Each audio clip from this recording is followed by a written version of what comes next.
Всем привет! С вами опять Артур Сайбулаев, и на сей раз у меня к вам еще одна рекомендация.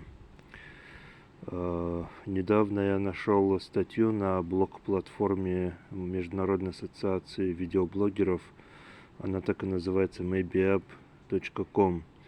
В общем, статья называлась «Мир книг», Films Trailers Online, «Мир книг», далее через слэш Жюль Верн и название романа «Таинственный остров». Ну, я почитал эту статью. Здесь краткий анонс этого романа. В общем, сейчас я вам зачитаю его полностью. Март 1865 года. Гражданская война в США. Южане собираются отправить из осажденного Ричмонда, это город, воздушный шар для связи с генералом Ли. Однако по каким-то причинам они откладывают отправку. Из-за урагана. В общем, захватив этот воздушный шар, 5 смельчаков, северяне, инженер Сайрус Смит, а также его собака Топ, потом репортер Гидеон Спилет, далее слуга Сайруса Смита, негр по имени Наб, сокращенно от Навуходоносор, далее моряк Бонавентур Пенкроф и его подопечный 15-летний сирота Герберт Браун, то есть сын капитана. В общем, все они совершают побег на этом шаре. Шар уносит ураганом далеко в просторы Тихого океана, и он падает у неизвестного берега.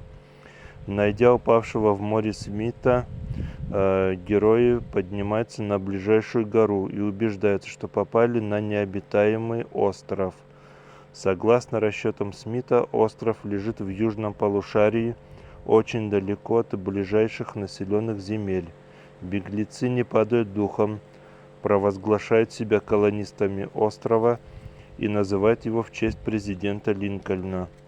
Оказавшись на острове с голыми руками, они изготавливают орудия труда. С помощью самодельной взрывчатки они осушают пещеру в скале и создают там жилище. Даже название ему придумают — «Гранитный дворец». В общем, этот дворец он выходит по сюжету окнами на море. Вскоре колонисты, благодаря своему трудолюбию и знаниям, не ведают нужды ни в еде, ни в одежде, ни в тепле, ни в уюте. Во время трапезы Пенкроф ломает зуб о железную дробинку в мясе, добытом на охоте свиньи. В итоге колонисты убеждаются, что они не одни на острове. Ну, честно сказать, я и этот роман читал. Очень интересный роман. Это продолжение другого романа Жюля Верна «20 тысяч лье под водой». В общем, ребята, я очень советую почитать вам этот роман. Ну а если вы не найдете этот роман в текстовом варианте, то в описании к статье, текст, который вы сейчас видите на экране, вернее, у меня есть в описании к видеоролику есть ссылка на статью, текст, который вы сейчас видите на экране. И в этой статье в самом низу указаны ссылки на видеоролики с радиоспектаклями, где вы можете спокойно прослушать эти радиоспектакли, если по каким-то причинам вы не смогли найти этот роман в текстовом варианте, повторяюсь. Также там есть ссылки на мои интернет-ресурсы, а именно это, кстати, моя статья, сразу говорю. В общем, на мои интернет-ресурсы еще, а именно телеграм-канал Films Trailers Online, потом группа в ВК Films Trailers Online и группа в Одноклассниках Films Trailers Online. Черт, извините. Там вы найдете не только аудиокниги, те, что я разместил там в качестве рекламы литературных YouTube-каналов, а также прочих литературных интернет-источников, но также найдете и отрывки из фильмов, выпущенных в период с 60-х по 2004 год. Ну и в самых-самых редких случаях и в наше время. Дело в том, что мне очень долго приходится отбирать контент, потому что я руководствуюсь, во-первых, кодексом Хейса, и, во-вторых, кодексом советской цензуры. А там очень много правил и очень много запретов.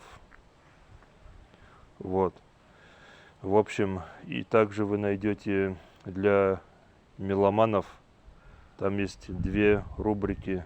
Одна из них называется рубрика «Бессмертная музыка России», где вы найдете российские песни, написанные и спетые российскими музыкальными исполнителями и ставшие мировыми хитами. Это «Трава у дома», «Прекрасное далеко», потом еще что «Улетай на крыльях ветра». Вот. И еще вторая рубрика есть. Это музыкальный ринг, где я сравниваю наших российских исполнителей с их зарубежными коллегами по музыкальному цеху. Должен сказать, что ни в одной из этих рубрик нет ни одной тлетворной сцены, ни одной тлетворной песни. Про аудиокниги можно сказать то же самое. Все классика, все в рамках приличия. Никакой тлетворной пропаганды. То есть ни ЛГБТ, ни гомосексуализма, ничего вы этого не увидите. Ни пропаганды наркотиков, ничего. Потому что, как я уже сказал, действую в рамках советской цензуры и в рамках кодекса Хейса. Ну, а теперь мне пора прощаться с вами.